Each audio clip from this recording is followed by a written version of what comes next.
দেখেন, এই যে তাকে সে নিজেই বলেছে বিদেশি নাম্বার থেকে তাকে কয়েক দফা হুমকি দেওয়া হয়েছে, কিন্তু আমার রাষ্ট্র কি করে নাই, দেশি কোনো নাম্বার থেকেও দেওয়া ব্যবস্থা, হয়েছে। দেশি নাম্বার থেকেও দেওয়া হয়েছে, কিন্তু কোনো ব্যবস্থা নেওয়া হয় নাই।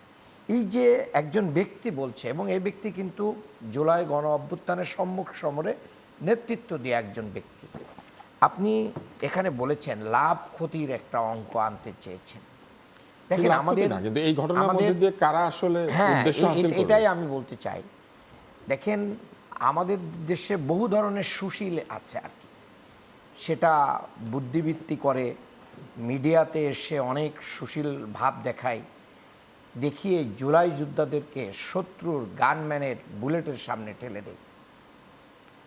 আমাদের দেশে যারা ইনক্লুসিভ নির্বাচনের কথা বলে রিফাইন আওয়ামী লীগ জাতীয় পার্টি, তাদের দোসর যারা গুম খুম হত্যা ক্রসফায়ার, মানে নারী শিশু হত্যার সাথে জড়িত, তাদেরকে নির্বাচনে আনতে চায়, তাদেরকে ফিরিয়ে আনতে চায়, এবং তাদের এজেন্ডা বাস্তবায়নের জন্য বাংলাদেশের ঘোষিত যে সংস্কার এবং নির্বাচন একসাথে হচ্ছে সেটাকে বাধাগ্রস্ত করে যারা আগামী দিনে কথা প্রমাণ করতে চায়, এবং দু একজন বলেই ফেলেছে দু একটা জায়গায় যে আওয়ামী লীগের সাথে আলোচনায় বসতে হবে এই পরিস্থিতিতে।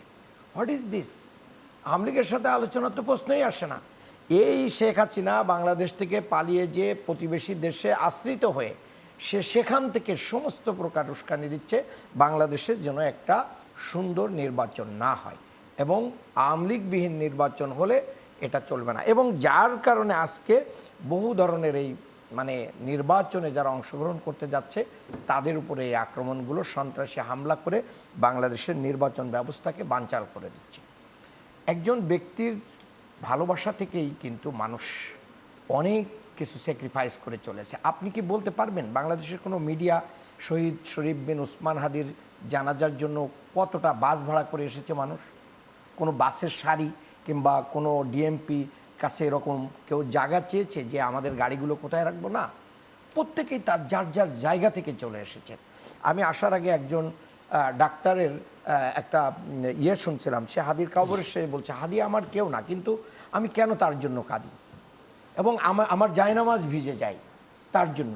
এই যে ভালোবাসাটা হাদি তৈরি করতে পেরে তার দেশপ্রেমিকতা থেকে, সে সাদাকে সাদা বলেছে, কালোকে কালো বলেছে, এটাই তার বড় ধরনের একটা কাল।